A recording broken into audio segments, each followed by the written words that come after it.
Welcome to the City of David. It's the home to the ancient biblical Jerusalem. And up till 150 years ago, everybody thought that the ancient biblical Jerusalem lies within the confines of the old city right behind you, within the walls there. So the question is, what happened 150 years ago, and where is the ancient biblical Jerusalem?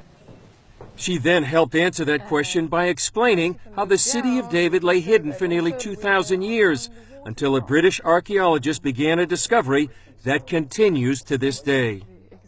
Chris, we're standing at a magical place right now. This is the place when Charles Warren came through the fissure that he found.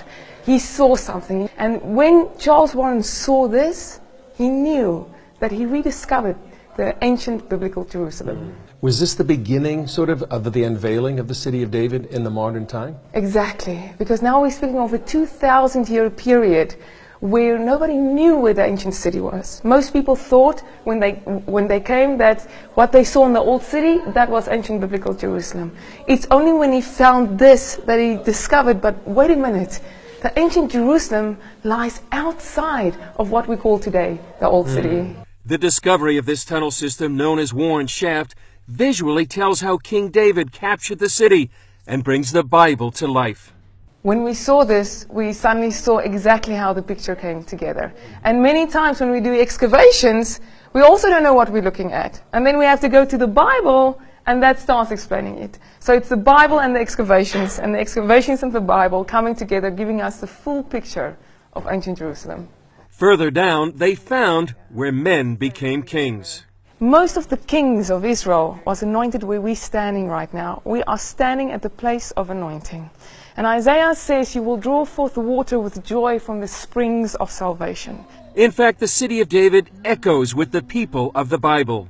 Abram, when he met Melchizedek. But then we get to David, to Solomon. We get to Isaiah, when he was giving his prophecies on these very walls here. Jeremiah, afterwards, when he had to speak about the destruction that was looming over Jerusalem. All those things happening exactly where we're standing right now. More than 10 years ago, archaeologists uncovered another biblical site, the Pool of Siloam, that was fed by the nearby Gihon Spring. It's the place where Jesus healed the blind man, and also where the Jewish people would gather for the feasts of the Lord. 3 times a year, all the men had to come to the mikveh in the pool, and from there get ready to go to Temple Mount. And this is the walk, the final ascent that all the pilgrims can do again when they come to Jerusalem. Haman sees this final ascent as a merger between archaeology and prophecy.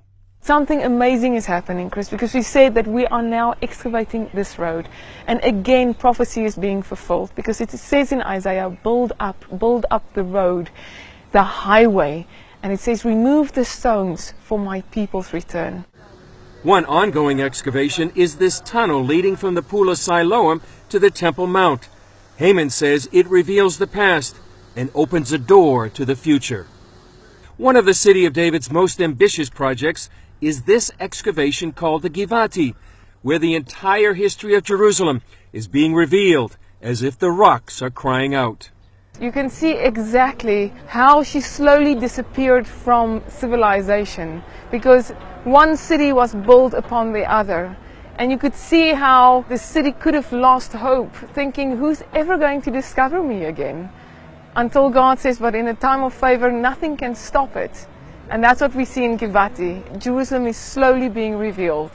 Haman sees prophecy unfolding. And we're starting to see in the last decade the blueprint. She's starting to share what she looked like to us again. So you can see how prophecy is speeding up as we go. It says, Hitna arim me'afar kumi, shake off your dust.